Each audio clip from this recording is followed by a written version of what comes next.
One exercise 7.3 का question number 2 बताऊंगा मैं। इसमें क्वेश्चन नंबर 2 के टोटल 2 पार्ट्स हैं, तो इसमें पहला पार्ट मैं अभी बताता हूँ, फिर इसका दूसरा पार्ट भी बताऊंगा। कह रहा है जो in each of the following find the value of K for which the points are collinear. कह रहा है ये जो तीन जो पॉइंट्स है इसमें हमें के वैल्यू निकालना है। ये रहा के है, इसमें के का वैल्यू निकालना है। और ये कह रहा है ये जो तीनों पॉइंट्स है ये तीनों क्या है, कोलिनियर है। तो कोलिनियर का मतलब क्या होता है, हिंदी में हम संरेखी कहते हैं। जैसे कोलिनियर का मतलब होता है, जैसे मान लो ये कोई ए पॉइंट है, ये बी है और ये सी है, मतलब ये तीनों पॉइंट जो है ये क्या है, एक ही रेखा पर है। जब भी कभी 2, 3, 4 जितने भी पॉइंट्स होते हैं अगर वो एक ही रेखा पर स्थित होता है तो उस पॉइंट को हम कहते हैं कोलिनियर। तो इसको गाइज हम दो तरीके से वैसे बना सकते हैं। कैसे, जैसे मैंने आपको बताया था ये कोलिनियर कब होता है, इससे आपने 7.1 में एक क्वेश्चन नंबर 3 आपने पढ़ा होगा, जो इसमें जो है ये कोलिनियर का क्वेश्चन था, जो 3 पॉइंट्स दिया हुआ था उसे बताना था जी ये कोलिनियर है कि नहीं है। तो उसमें मैंने एक कंडीशन बताया था, इसमें था AB plus BC equal to AC। अगर ये कंडीशन फॉलो हो गया तो ये पॉइंट कोलिनियर है, अगर ये कंडीशन फॉलो नहीं किया तो ये पॉइंट कोलिनियर नहीं होता है। तो आप चाहे तो इसमें डिस्टेंस फॉर्मूला लगा करके इस वाले फॉर्मेट से भी आप के का वैल्यू निकाल सकते हो, बहुत ईजिली निकाल सकते हो डिस्टेंस फॉर्मूला इसमें लगा के। क्योंकि ये 7.3 है एक्सरसाइज, इसमें आपको एरिया ऑफ ट्रायंगल्स का यूज करना है। तो ऐसा अगर आपसे पेपर में पूछ दिया जाए तो आप इस फॉर्मूले से भी बना सकते हो। देखो इसमें ए बी, इसे आप ए पॉइंट लेट कर लो, इसे बी मान लो और इसे सी मान लो, ठीक है। ये ट्रायंगल के 3 कोऑर्डिनेट्स हैं। तो आप क्या करो, तो इसमें से ए बी डिस्टेंस फार्मूला से निकल जाएगा, बी सी भी डिस्टेंस फार्मूला से निकल जाएगा और यहाँ से ए सी भी डिस्टेंस फार्मूला से निकल जाएगा। उसके बाद इस पे आप पुट कर दोगे जिसमें के का वैल्यू आपको ऑटोमेटिक आ जाएगा, ठीक है। तो लेकिन हमें इसमें triangle of area of triangle से इसमें इसको सॉल्व करना है। तो कैसे सॉल्व होगा, तो गाइस एक चीज़ देखो आप, अगर ये तीनों पॉइंट अगर एक ही लाइन पर है तो जाहिर सी बात है इसका जो एरिया हो जाएगा, area of triangle ABC equal to 0 हो जाएगा। ये आपको पता होगा क्योंकि देखो ये तीनों एक ही लाइन पर, लाइन का कोई एरिया नहीं होता। तो ये है, तो ये ट्रायंगल फॉर्मूले से बनाऊंगा तो इसमें जो है ABC 3 कोऑर्डिनेट है और इसका एरिया क्या हो जाएगा, 0 हो जाएगा, क्योंकि ये एक लाइन है इसलिए, ठीक है। अब इसमें आप लिख लो, देखो इसमें x1 का वैल्यू 7 हो जाएगा, इसे x1 y1 का वैल्यू -2 होगा, ठीक है। और इसमें ये हो जाएगा x2 y2, तो x2 का वैल्यू 5 और y2 का वैल्यू 1, ठीक है। ये हो जाएगा x3 का वैल्यू 3 और y3 का वैल्यू हो जाएगा k, ठीक है। तो ये x1 y1, x2 y2 और x3 y3 मैंने यहाँ पर देख लिया। एक बार मैं चेक कर लेता क्योंकि इसमें मिस्टेक हो जाता है, इसमें मिस्टेक ज़्यादातर होता रहता है, तो जिसकी वजह से सवाल आपका गलत हो जाएगा। देखो तो x1 y1, तो x1 7 y1 -2, x2 5 y2 1 और x3 3 और y3 k। अब आपके पास एरिया का फॉर्मूला होता है क्या, area of triangle ABC equal to क्या होता है, हाफ इंटू, यहाँ पर आप x1 लिखोगे, फिर इस यहाँ पर देखो लिखने का तरीका है ये ब्रैकेट, फिर x2 यहाँ पर ब्रैकेट आप छोड़ दो और फिर x3 यहाँ पर ये ब्रैकेट यहाँ पर आप छोड़ दो, ये पूरा ब्रैकेट क्लोज, ठीक है। तो आप देखो यहाँ पर x1 है, इसमें हमें वह वाला टर्म लिखना है और ये फॉर्मेट में लिखना है, 1 2 3 के फॉर्मेट है। ये 1 है, यहाँ पर 1 है तो यहाँ पर y2 और माइनस y3, ठीक है।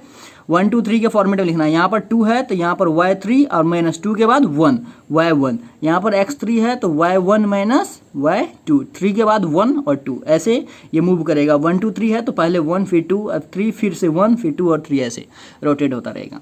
तो अब आपको क्या करना है, इस फॉर्मूले पर आपको पुट कर देना। तो एरिया ऑफ ट्रायंगल ABC कितना है, मैंने अभी आपको बताया, जो 0 हो जाएगा क्योंकि ये पॉइंट कोलिनियर, तो 0 हो गया। 1/2 x1 का वैल्यू है 7, तो 7 पुट कर दिया मैंने। y2 कितना है, y2 यहाँ पर 1 है तो 1 पुट कर दिया, माइनस, अब देखो यहाँ पर y3 का वैल्यू कितना, y3 का वैल्यू k है तो यहाँ पर k हो जाएगा, प्लस में x2 का वैल्यू 5 है तो यहाँ पर मैं 5 लिख देता हूँ।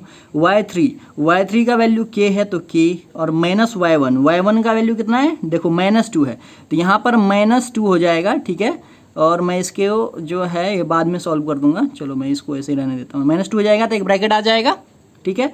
और प्लस x3 कितना है आपका, 3 है, और फिर y1 माइनस y2, तो y1 कितना है आपका -2 और माइनस y2 कितना है, y2 1 है तो यहाँ पर 1 ब्रैकेट क्लोज, ये 0 हो जाएगा, हाफ ये हो जाएगा कितना, 7 1 माइनस k प्लस में देखो ये 5 और ये आ जाएगा k माइनस प्लस 2 ठीक है, और यहाँ पर आ जाएगा +3 और ये मल्टीप्लाई में आ जाएगा आपका -3। ठीक है, इसे आप सॉल्व कर दो, -2 और -1 तो ये 3 हो जाएगा। अब आपको क्या करना है, इसे थोड़ा सा सॉल्व कर देता हूँ मैं। 0 1/2 ये आ जाएगा, 7 को 1 से करोगे तो 7 और 7 को k से करोगे तो -7k। ठीक है, प्लस में 5k और ये प्लस 5 2 ज़ा 10 प्लस, और देखो ये प्लस माइनस माइनस हो जाएगा, 3 3 ज़ा 9 हो जाएगा। ये डायरेक्ट मैं यहाँ पर 9 लिख देता हूँ। ठीक है, यहाँ पर देखो प्लस और माइनस -9 हो जाएगा तो मैं 9 लिख देता हूँ। नेक्स्ट 0 ये आ जाएगा 1/2।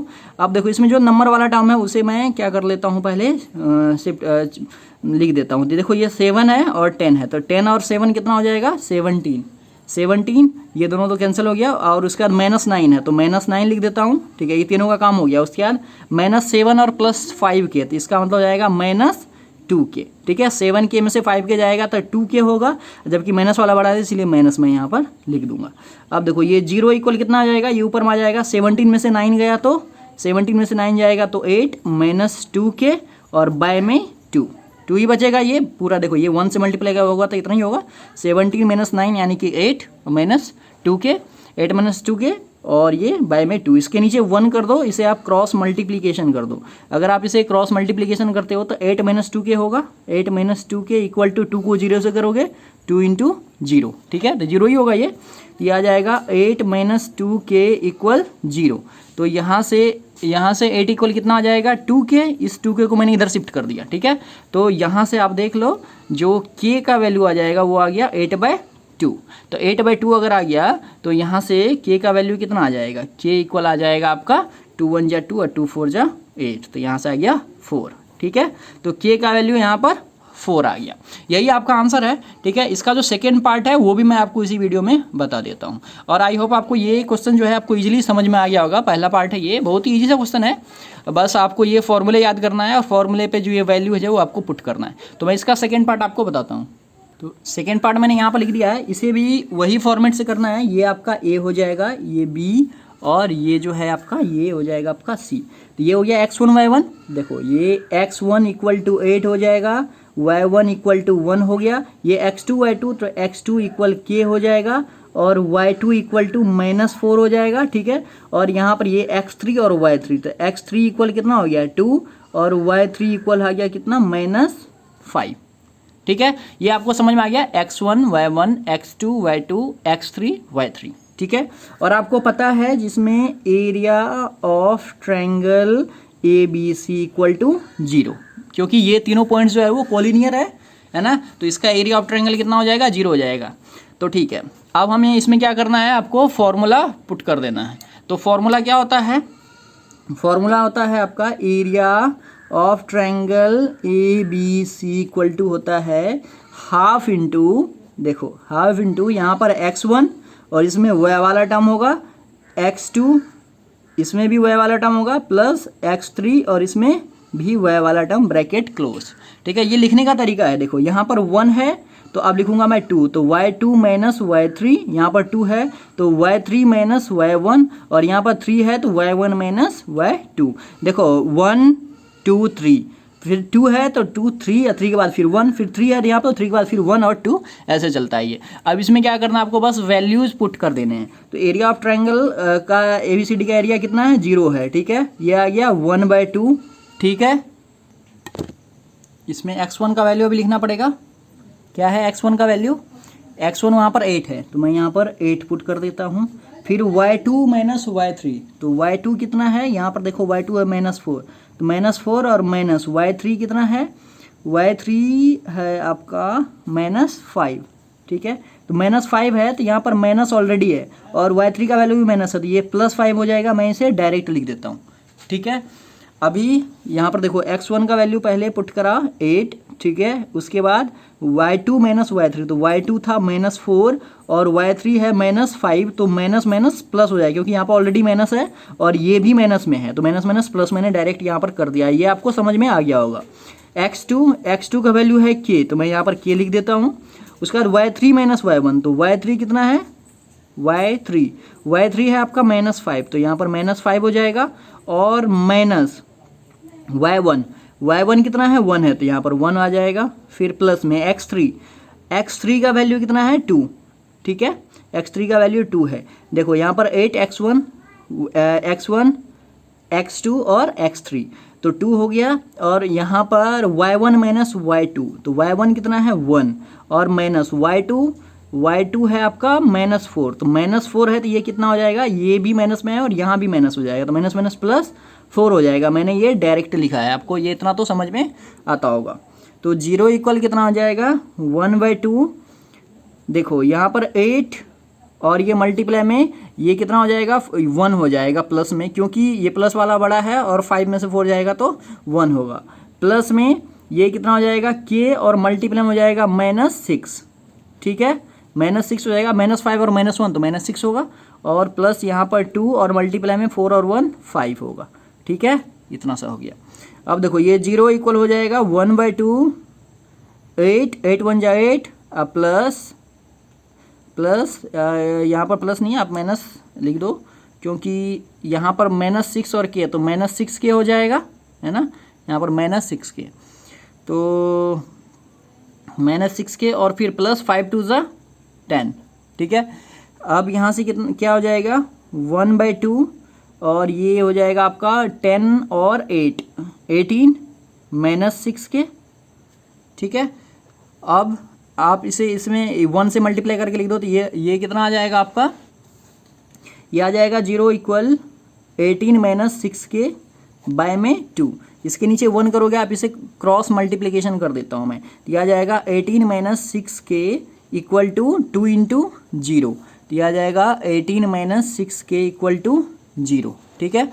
तो यहाँ से 18 इक्वल आ जाएगा 6k, तो अगर आप इसमें से k का वैल्यू अगर निकालते हो तो ये कितना आ जाएगा 18/6, तो यहाँ से आपका k का वैल्यू आ जाएगा 3, ठीक है, क्योंकि 6 1 जा 6 और 6 3 जा 18 होगा, तो यहाँ से आपका आ गया k का वैल्यू 3, ठीक है। तो इससे जो क्वेश्चन नंबर फर्स्ट पार्ट था इसका, उसमें आपका 4 आया था, इसमें k का वैल्यू 3 आया, दोनों ही पार्ट्स में k का वैल्यू आ गया है। तो बहुत ही ईजी सा क्वेश्चन था और आई होप आपको ये दोनों ही पार्ट्स इजीली समझ में आ गया होगा। तो इसमें कोई भी दिक्कत नहीं है, मैंने आपसे बताया था जिसमें आप 2 तरीके से निकाल सकते हो, इसमें आप डिस्टेंस फार्मूला का भी यूज़ कर सकते हो, है ना। तो उसके लिए आपको क्या डिस्टेंस फार्मूला से AB निकालना पड़ेगा प्लस BC निकालना पड़ेगा और उसके बाद AC निकालना पड़ेगा। तो इस चीज़ का आप यूज़ करके इसमें क्या कर सकते हो, डिस्टेंस फार्मूला से भी आप इसका वैल्यू आसानी से k का वैल्यू निकाल सकते हो, ठीक है। तो आई होप आपको ये इजीली समझ में आ गया होगा। तो फिर मिलते हैं नेक्स्ट वीडियो में नेक्स्ट क्वेश्चन के साथ, तब तक के लिए आप इसको इस मेथड से आप प्रैक्टिस कर सकते हो घर पे, ठीक है। अगर आपको इस मेथड से करने में प्रॉब्लम होगा तो फिर आप मुझे कमेंट करना, तो मैं इस मेथड से भी बना करके आपको बता दूंगा, ठीक है। मिलते हैं नेक्स्ट वीडियो में।